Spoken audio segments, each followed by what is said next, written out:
Rightio, we've pulled the turbo out, pulled off all like the oil and water lines and stuff. It all came out pretty easy. We were going pretty good until we got a bit of a slight hiccup with our new, oh mind the mess, with the new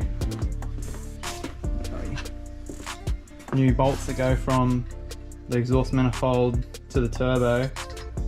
That's the wrong thread, which is a bit of a pain because these old ones, this one here's gotten a bit stripped and they were very, very difficult to get off. So not ideal, but luckily my brother and dad are gone out and they managed to find some more. So they'll get home and we'll whack it in and it should be all good.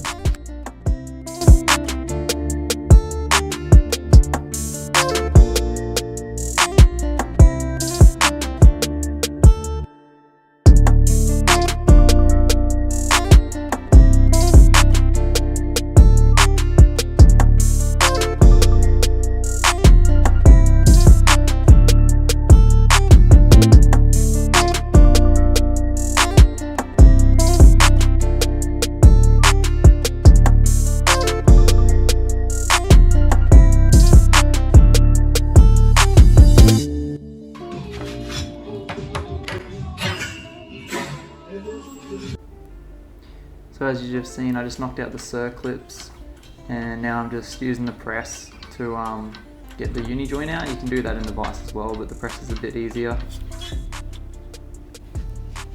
Now I'm just undoing all of the cross member bolts. There's 4 on each side because I'm going to replace the gearbox mounts. They're just on the ground there. There's one in front of the jack, and at this point I've realised that there's actually no nut holding the old gearbox mount in, so that's rattled off at some point.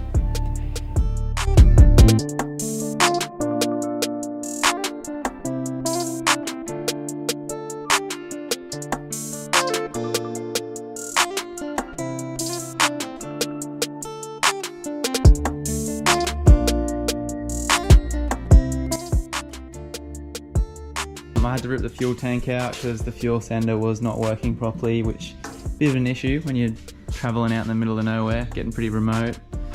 What else have we done? Uni joints in the drive shaft, did a new turbo, flushed out all the coolant and everything, just gave it like a bit of a general service. New tyres. These are the old tyres, the big mud tyres, but they were going to be a bit noisy and a bit too big basically, so got some new tyres, all trains as well, which should make life on the road pretty nice, pretty comfortable. And today you're moving on to a little bit of electrical because there's already a pretty decent, like most of the stuff's already set up, but the AGM battery was not really giving us enough power, so we have switched over to lithium. It's going to run the iTechworld 120X lithium battery and see how that goes. Should definitely be a good upgrade over the AGM, so we're keen to check that out. Not sure if I'm going to run a solar panel on top of the rooftop tent yet. I might just run the solar blanket because it's a 200 watt blanket, which is pretty big, so it should give us plenty of power. And I also got a little jump starter, well, a big jump starter because it's a big engine.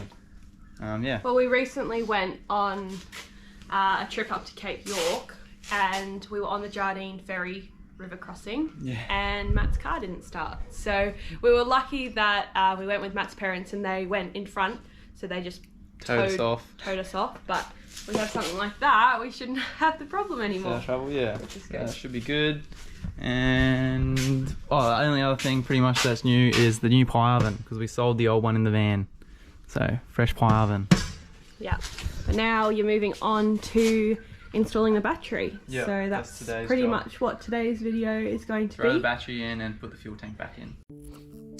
So in the Patrol, the battery I've mounted up under the tray here. So that's the old AGM in there at the moment. So I'm just going to undo the positive and negative so I don't short anything out or cause any damage to anything. And I've just dug out my Red Arc BC-DC 1225 because I got to switch the charge profile over from, well, just normal at the moment, AGM to lithium. So I figure that out. There it is there, and then all my wiring and stuff's just in behind that, so I'll sort that out.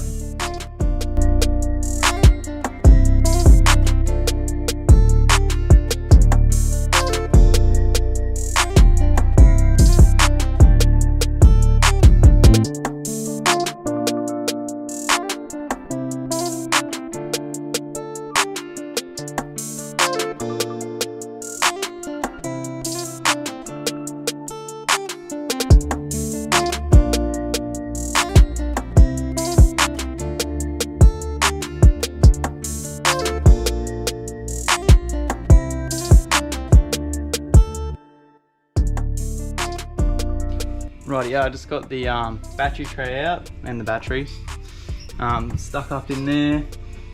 See, there's a bit of a pretty bad design flaw. That's a hatch in the tray that I put the battery through to get it in there, but then I put a canopy on top. So there's no good way to get it out. But we got it out now anyway, which is sweet. So rip that out and put the lithium in. I thought I'd just do a quick weight comparison between the 120 amp lithium versus my 155 amp AGM, because it is a ridiculously different weight. I've got a block of timber here to make sure the glass scales don't crack, hopefully. But we'll zero the scales. Do the AGM first. This thing's heavy. Alright, 43.5 kilos. So that's friggin' heavy. Alright.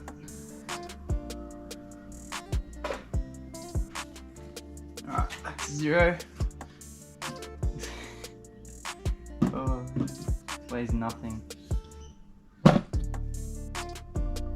9.9 kilos.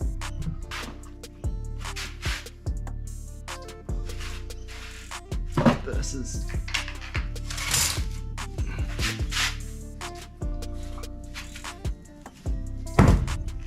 Jesus. So there's obviously also a huge physical size difference, as you can tell.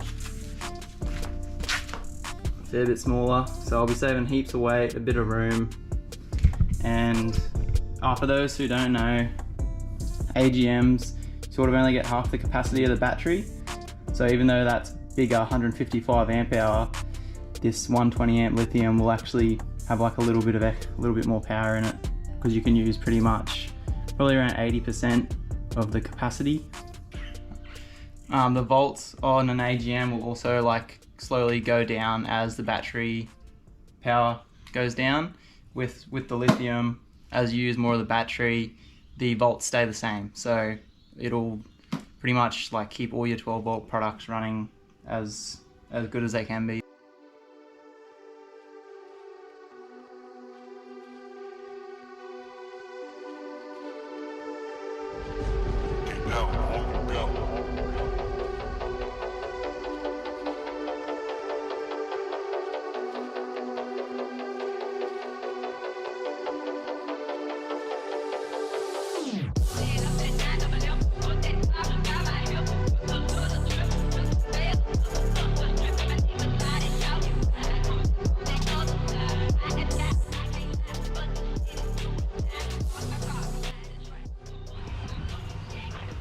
Rightio. I've just finished off doing those. I just changed the mounts. I used to mount through the bottom, like 4 bolts. 1, 2, 3, 4 there. I've just swapped it to a bit of angle on the ends just to make life a bit easier for me. Went pretty overkill on the welded like the whole way across there and also across the bottom there.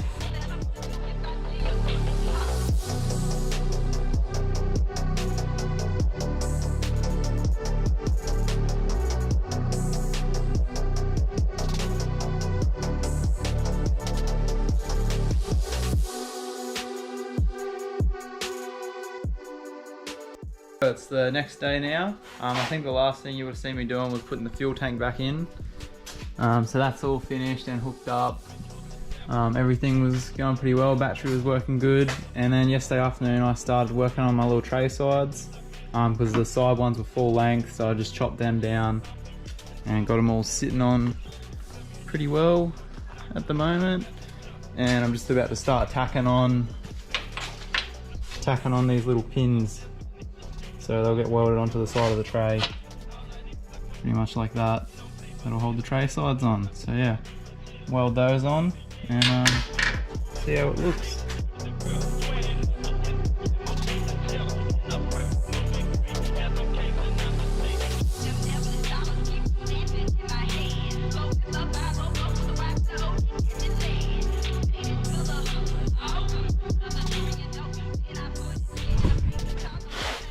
Righto, the tray side's pretty much done. They're just outside at the moment because I threw a little bit of paint on them, but all the mounts are done, just a quick bit of paint. Only thing I got to do is get a latch from Bunnings, probably some sort of latch just to go from the tray side to the canopy here. Should be pretty easy. The next thing I'll probably move on to is I got some new seat belts because they're getting a bit old and a bit they don't really retract too well, and that's pretty much the only safety thing we have in the old GQ. No airbags. And the only other thing I did this morning was up under here. I got some new high tensile bolts for the tow bar because the old ones were starting to rust through a little bit.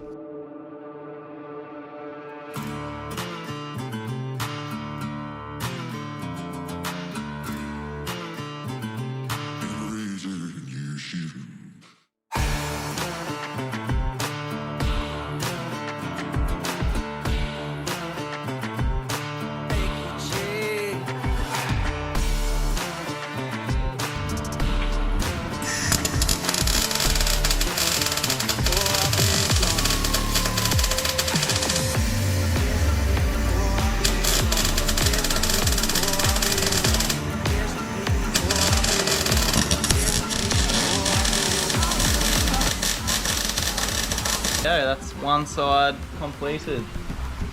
So just gave it a bit of paint and we'll let that dry off, and yeah, all good. That'll keep it nice and braced. It was actually slightly bent already, but like not too bad, so we welded that on. It shouldn't bend anymore. Also thought I'd mention that these coil tower braces are just the PSR ones. I think it was $125 for both sides, and yeah, they pretty much just like go in there around the whole way around, and you just got to weld it all up.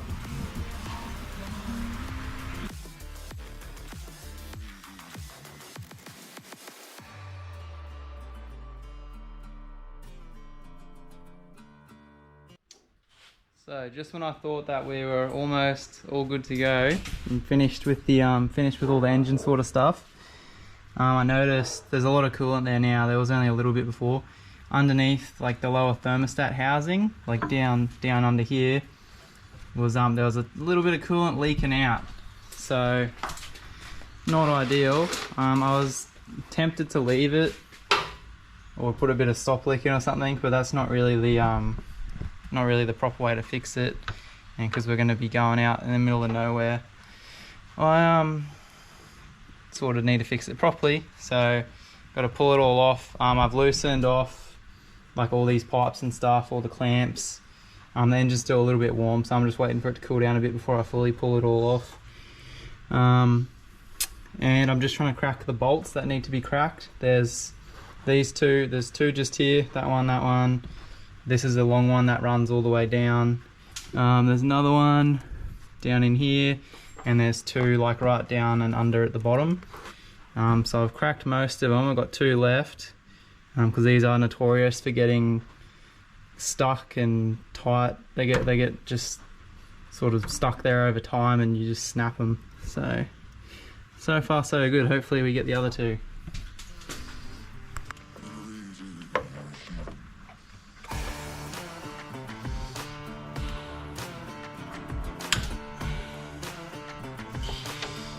That one left. Can't actually see where the last one is.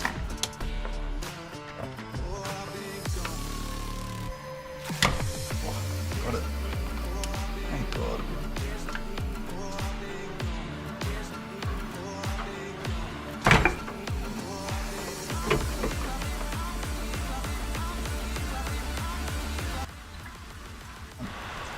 Rightio, I've just been trying to clean off where the gasket was, clean off like the rest of the bits of that.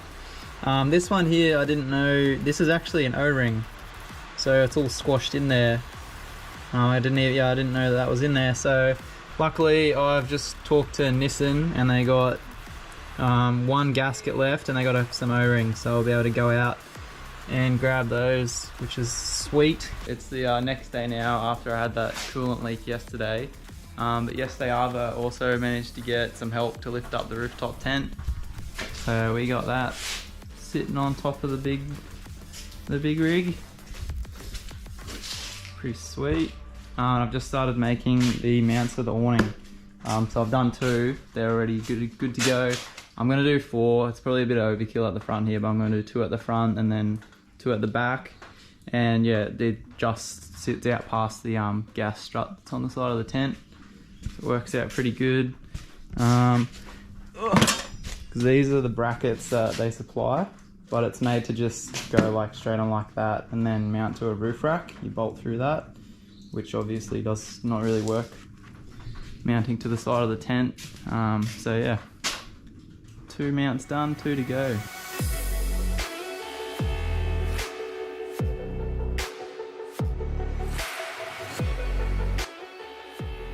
Matt has been busy this week putting on the rooftop tent and the awning. So we've just brought the patrol out the front of the house so that we can get the awning out, test it out.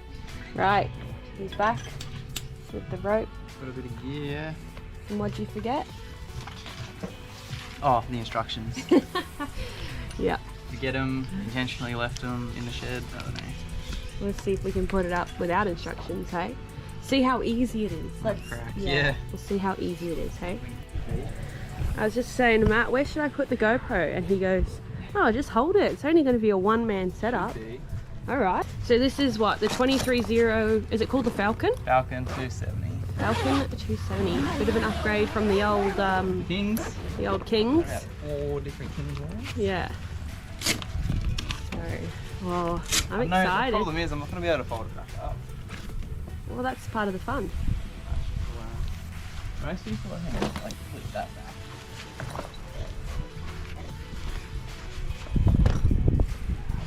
That's the support animal.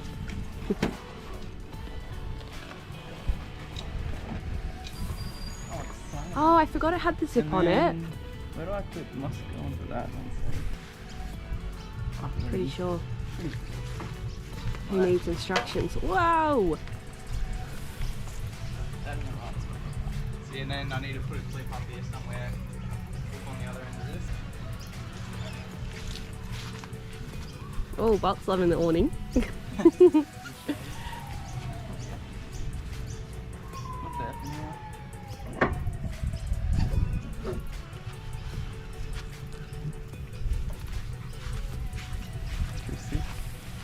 Pretty sick. Look at the shade this thing gives off. Oh, really? Right, next side, come on.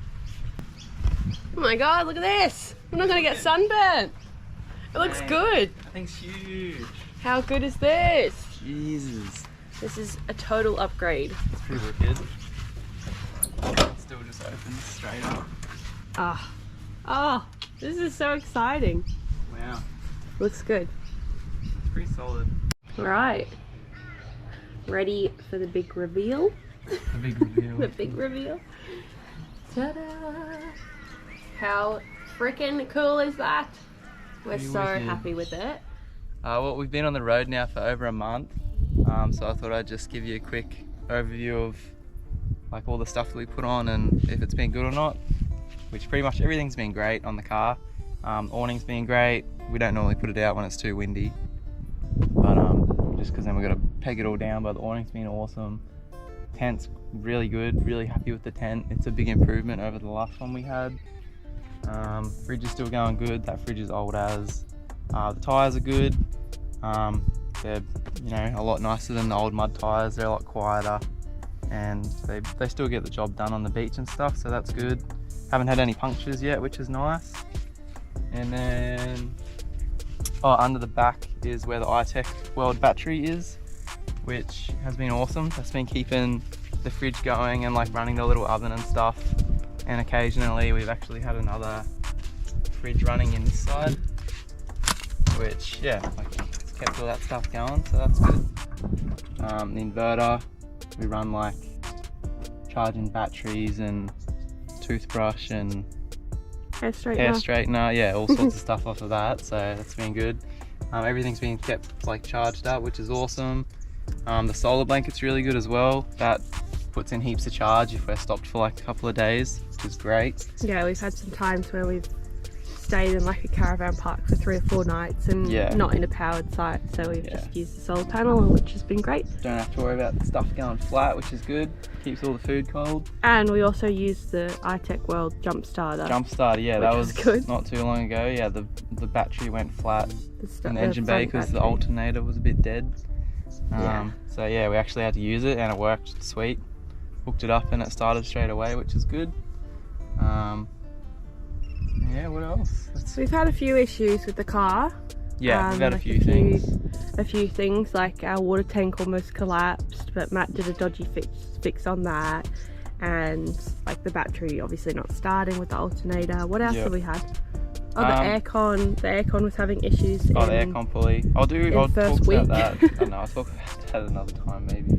Yeah, well, we've just had a few problems, but we're still going. A few problems. Most of the stuff we did at home has been great. So yeah, it's just a few random things that have failed, but yeah, the car's still going. So and we're more than halfway now, so we should be all good. Yeah.